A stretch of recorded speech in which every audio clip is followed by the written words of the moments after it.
Hello everyone, this is Avinash and you're watching me on my YouTube channel The English Guide. English में कुछ ऐसे word होते हैं जो हमें बेहद कंफ्यूज करते हैं। कभी कभी उनकी स्पेलिंग एक जैसी होती है या स्पेलिंग में कोई माइनर से चेंज होते हैं। कभी कभी उनकी प्रोनाउंसिएशन एक जैसी होती है लेकिन उनकी मीनिंग अलग अलग होती है। ये हमें कंफ्यूज करते हैं जब कभी हम इनको राइटिंग में यूज़ करते हैं, जब कभी हम इनको स्पोकन में यूज़ करते हैं। आज के इस वीडियो में मैं आपके लिए लेकर आया हूं 10 ऐसे वर्ड जो बेहद कंफ्यूज करते हैं जब कभी हम उन्हें यूज़ करते हैं। आइए आज के वीडियो को शुरू करते हैं। Let's start the video. दो वर्ड मैंने चुने हैं। यहाँ पे मैंने लिखा है एक वर्ड जो काफ़ी कॉमन है और हम इनको लगातार यूज़ करते हैं, वो है फाइनल। तो ये वर्ड है फाइनल। अगर इसकी हम लोग हिंदी जानना चाहें तो हिंदी होता है अंत में, लास्ट में, एट लास्ट। इंग्लिश इसकी होती है एट लास्ट। और ये की पार्ट्स ऑफ स्पीच में से ये एडजेक्टिव है, एक विशेषण है। हम लोग इसको प्रायः यूज करते हैं, जैसे यूज कर सकते हैं कि यह अंतिम ओवर है, this is the last over. ये मेरा अंतिम साल है, this is my final. Over के लिए हम लोग इस्तेमाल करते हैं जब कभी हम मैच देख रहे हैं तो ये अंतिम ओवर है, so this is the final over. इस तरीके से हम इसको एडजेक्टिव के रूप में यूज करते हैं, कॉमन वर्ड है। लेकिन उसके बगल में मैंने जो वर्ड लिखा है वो फाइनल की तरह का ही है, देखने में एक स्लाइट चेंज है। आप देखेंगे कि इस वर्ड के लास्ट में एक वॉवल जोड़ दिया गया है और इसलिए ये फाइनल से चेंज हो जाता है। इस वर्ड को फाइनल नहीं पढ़ते हैं, इसको प्रोनाउंस करने का एक नया तरीका हो जाता है, and it is finale. So stress हमको ना पे देना है, सो फिन-ना-ले, फिन-ना-ले। इस वर्ड को पढ़ते हैं फिनाले, फिनाले। और ये पार्ट्स ऑफ स्पीच में से एक नाउन है और इसकी मीनिंग अब फाइनल से अलग है। इसको हम एट लास्ट के लिए या अंत के लिए यूज नहीं करते हैं। इसका मतलब मैं आपको बताऊं, इसकी मीनिंग यदि मैं आपको बताना चाहूं तो ये कंक्लूडिंग पार्ट होता है। ये लास्ट में अगर कोई म्यूजिकल इवेंट हो रहा है, अगर कोई डांसिंग परफॉर्मेंस हो रहा है, उसका एक पूरा सीरीज चल रहा है या कंपटीशन हो रहा है या कोई एक पब्लिक इवेंट हो रहा है, तो उसका जो कंक्लूडिंग पार्ट होता है, अब जब वो समाप्त हो रहा है, उसका जब अंतिम भाग चल रहा है, उसको फिनाले कहा जाता है। ये वर्ड काफ़ी यूज़ किया जाता है टीवी में, जो शोज़ चलते हैं लाइक इंडियन आइडल है, सारेगामापा है, सिंगिंग कंपटीशन वाले या डांसिंग कंपटीशन वाले। उनका आप जब देखेंगे कि जब वो समाप्त होने वाला होता है और अब रिजल्ट आने की बात होती है तो ग्रैंड फिनाले, ग्रैंड फिनाले।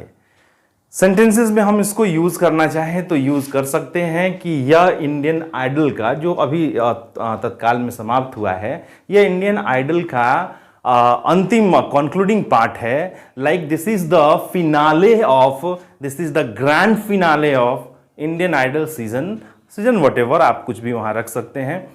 सो इस तरीके से कोई म्यूजिकल इवेंट हो, कोई पब्लिक इवेंट हो, कोई डांसिंग परफॉर्मेंस हो, उसका जो कंक्लूडिंग पार्ट होता है, जो अंतिम पार्ट होता है, उनके लिए फिनाले वर्ड यूज किया जाता है। फाइनल से थोड़ा सा चलते हैं और दूसरा वर्ड जो मैंने लिया है ये भी बहुत कॉमन है और ये पहला वर्ड है मोरल, मोरल। और इसी के पैरेलल जो मैंने वर्ड लिया है, यहां भी आप देखेंगे कि एक वॉवेल यहां लास्ट में बढ़ा हुआ है। सो इट्स मोरल, जो कि पार्ट्स ऑफ स्पीच से एडजेक्टिव है, विशेषण है, and it is moral, moral. रैल जो है उस पर हमारा स्ट्रेस होगा, जब हम उसको प्रोनाउंस करेंगे तो रैल पे हमारा स्ट्रेस होगा। सो it is moral, moral. Parts of speech से इसको नाउन में रखा जाता है। अब जरा हम लोग दोनों की मीनिंग देखें तो मोरल हमने काफ़ी यूज़ किया है अपने स्कूल डेज में। सो इट इज़ नैतिक। ये नीतियों से और सामाजिक व्यवस्थाओं से जुड़े हुए जो नियम होते हैं उनको मोरल से जोड़ा जाता है, नैतिक, मोरल। हालांकि ये भी दो मीनिंग में यूज़ होता है, अभी हम लोग उसकी बात करेंगे। एंड मोरल जो वर्ड है वो यूज होता है हौसला या मनोबल के अर्थ में। हौसला या मनोबल के अर्थ में। ये किसी व्यक्ति के अंदर का इनर स्ट्रेंथ होता है। जब उसके अंदर कॉन्फिडेंस है, जब उसके अंदर होप है, तो उसका मोरल बूस्ट होता है, उसका इनर स्ट्रेंथ बढ़ता है। उसके लिए वर्ड मोरल यूज किया जाता है। मोरल को अगर हम लोग सेंटेंसेस में यूज करना चाहते हैं, हम यूज कर सकते हैं। So it is our moral duty, it is our moral duty to respect the elders.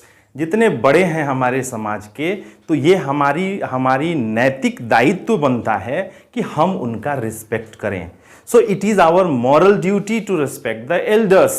एक और हम लोग इसको यूज कर सकते हैं एक और तरीके से, और वो प्रायः हम यूज करते हैं, हमारे छोटे बच्चे यूज करते हैं। So the moral of the story, कहानी की शिक्षा, शिक्षा इन द सेंस नैतिक शिक्षा। So the moral of the story is that unity is strength.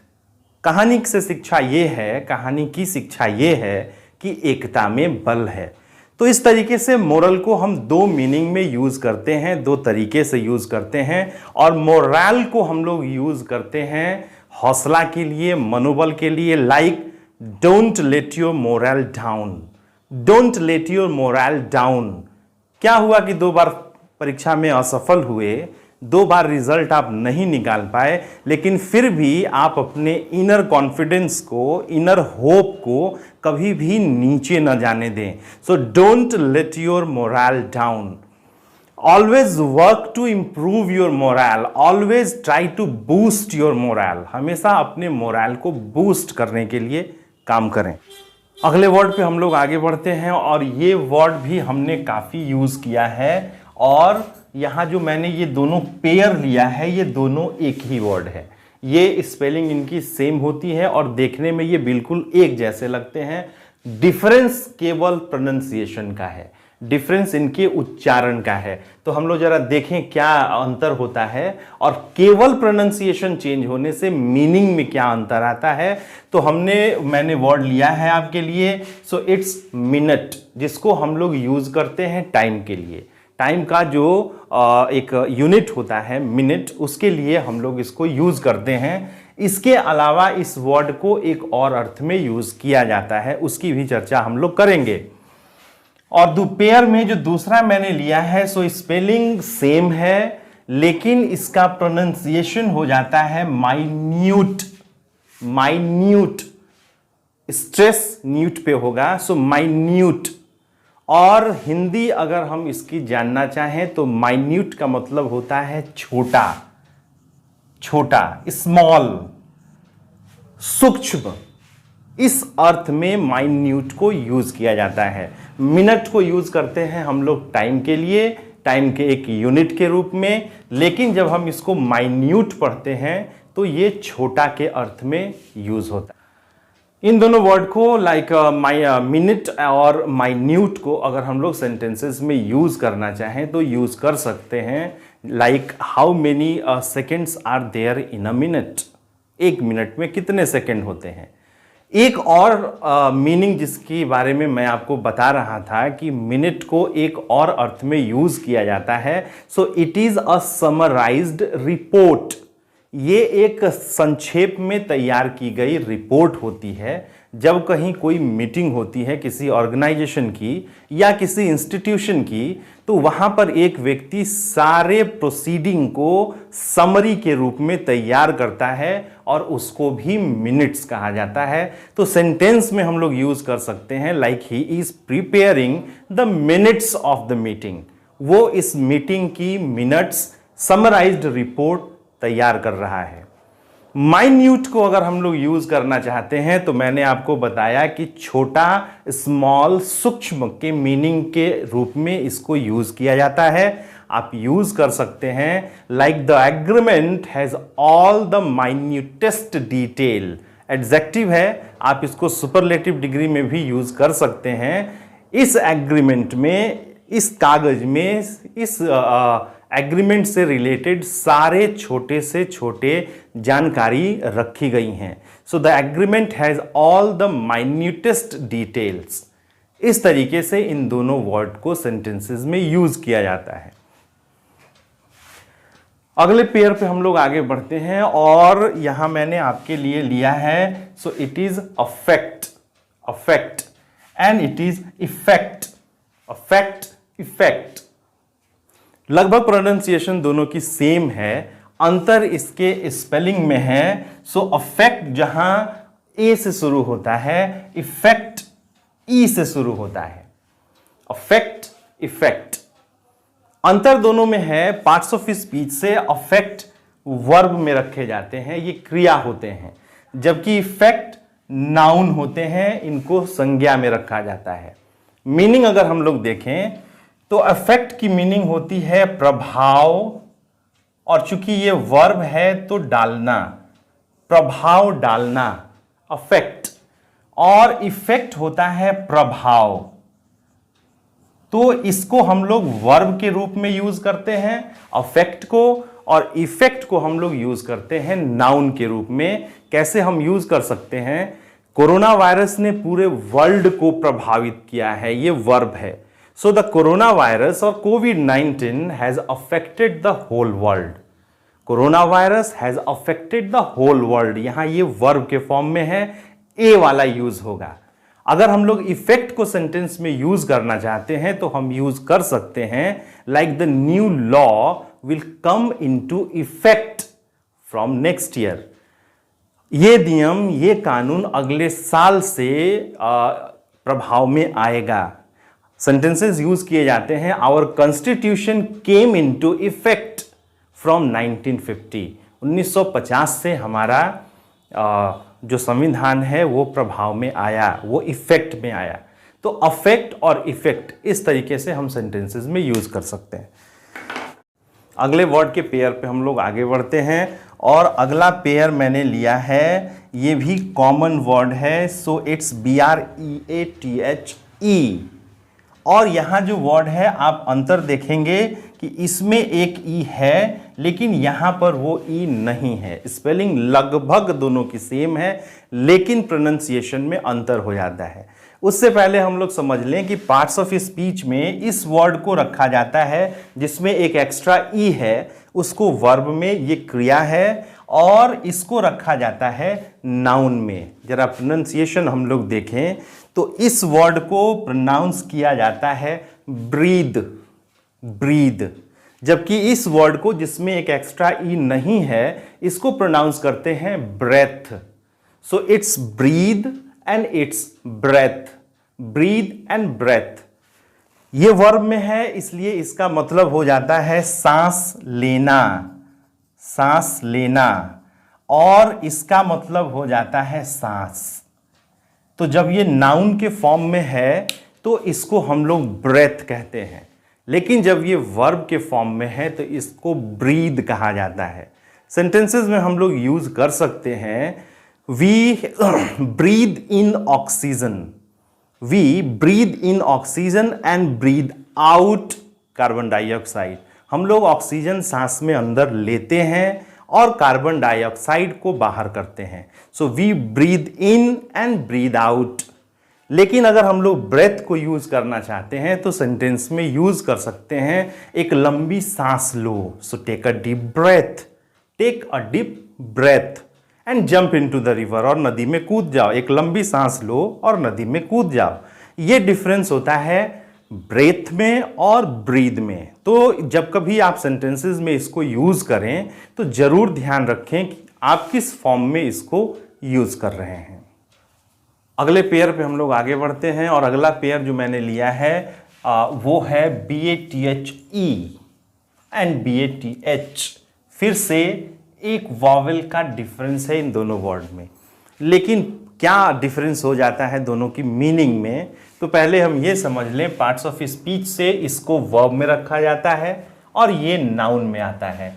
Pronunciation के लिए BATHE इसको प्रोनाउंस किया जाता है बेद, बेद, और BATH को प्रोनाउंस किया जाता है bath. So it's bathe and bath. Bathe जो है वो वर्ब के फॉर्म में यूज होता है, तो हम लोग इसको अगर सेंटेंस में यूज करना चाहते हैं तो यूज कर सकते हैं तुम्हें रोज नहाना चाहिए। So you should bathe daily, you should bathe daily, तुम्हें रोज नहाना चाहिए। और बात को अगर हम लोग यूज करना चाहते हैं तो यूज कर सकते हैं, so I need a bath, I need a bath, मुझे नहाने की जरूरत। और भी अगर हम सेंटेंसेस में बात को यूज करना चाहते हैं तो हम सेंटेंस यूज कर सकते हैं, so I am having a bath, I am having a bath, जो कि ज़्यादा कॉमन है, हम लोग यूज करते हैं हैव वर्ब के साथ बात को। So I am having a bath. हम लोग लिख सकते हैं कि आई एम बेदिंग, मैं नहा रहा हूं, या आई बेद, मैं नहाता हूं, या फिर हैव के संग हम लोग बात यूज कर सकते हैं। बात के संग हम लोग और भी वर्ड बना सकते हैं, like bath tub, bath towel, इस तरीके से यूज होता है। नेक्स्ट पेयर पे हम लोग आगे बढ़ते हैं और यहां मैंने 3 वर्ड लिए हैं, so it's LOSE, LOOSE and LOSS। क्या डिफरेंस है इनके प्रोनाउंसिएशन में और क्या डिफरेंस है इनकी मीनिंग में, तो आइए हम लोग देखते हैं। सो LOSE इसको पढ़ते हैं, इसको उच्चारण करते हैं, सो लूज, लूज। एंड LOOSE इसको भी प्रोनाउंस किया जाता है लूज। तो दोनों वर्ड हैं लूज, दोनों वर्ड हैं लूज, लेकिन LOSS को उच्चारण किया जाता है लॉस, लॉस। तो पहला वर्ड जो है हमारा वो है lose, second word loose and the third one is loss. चला हम लोग इसकी मीनिंग को समझते हैं। LOSE जिसको लूज पढ़ा जाता है उसकी मीनिंग होता है पराजित होना या हारना, पराजित होना या हारना। सेंटेंस में हम लोग यूज कर सकते हैं कि हम लोग मैच हार गए, so we lost the match. Lose का सेकेंड फॉर्म, लूज का पास्ट टेंस फॉर्म, ये होता है lost, so we lost the match. LOOSE जिसको लूज पढ़ा जाता है इसका मतलब होता है ढीला, ढीला। ट्राउजर्स हमारी ढीली है, पहनने में परेशानी हो रही है, वो नीचे जा रही है, तो उसके लिए हम लोग सेंटेंस में यूज कर सकते हैं, so my trousers are loose, my T shirt is loose. इस तरीके से इसको ढीले के अर्थ में लूज को यूज किया जाता है। और लॉस का मतलब होता है हानि,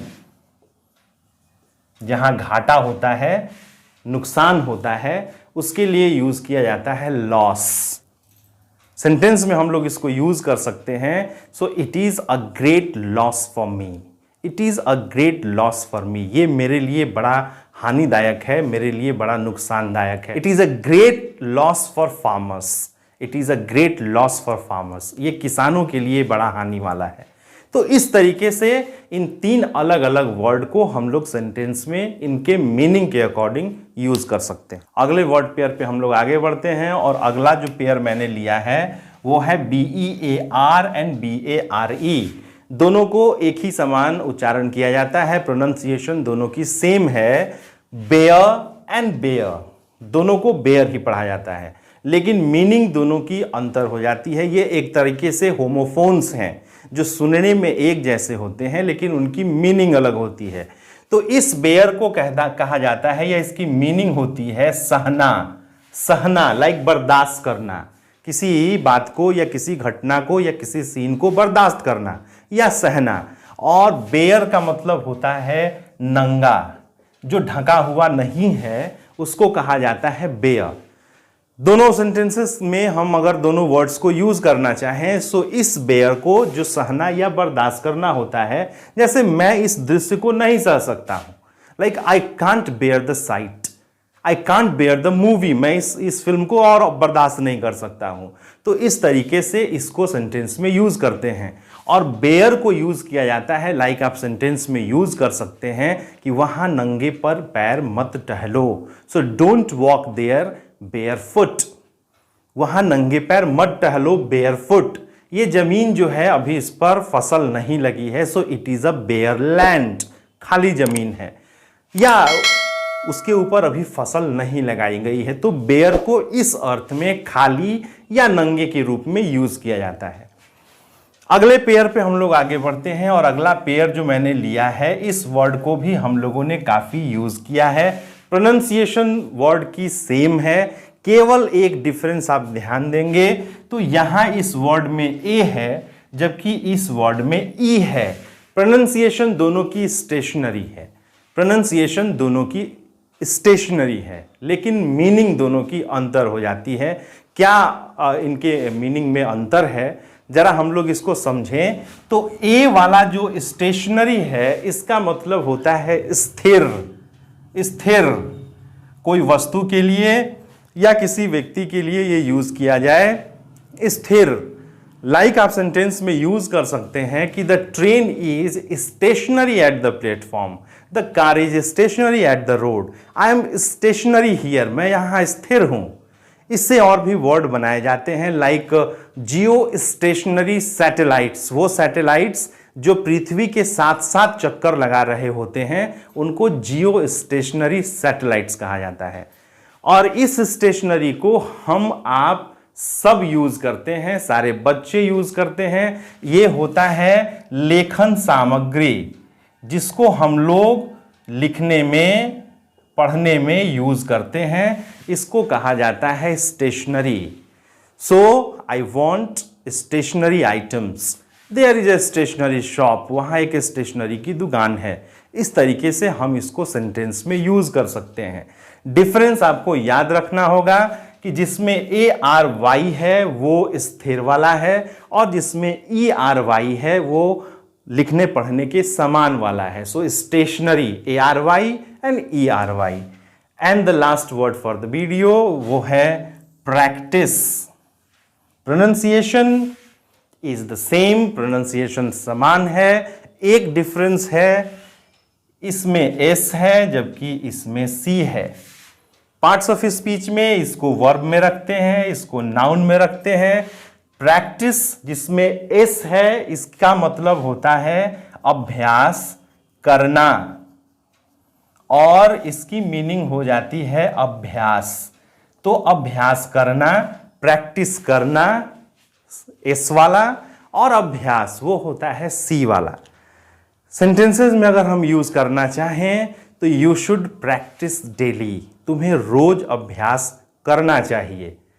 यू शुड प्रैक्टिस डेली, ये एस वाला है वर्ब के फॉर्म में जब हम उसको यूज कर रहे हैं, और सी वाले को यूज करें जब हम लोग अभ्यास में। So the common and the most famous sentence, practice makes a man perfect.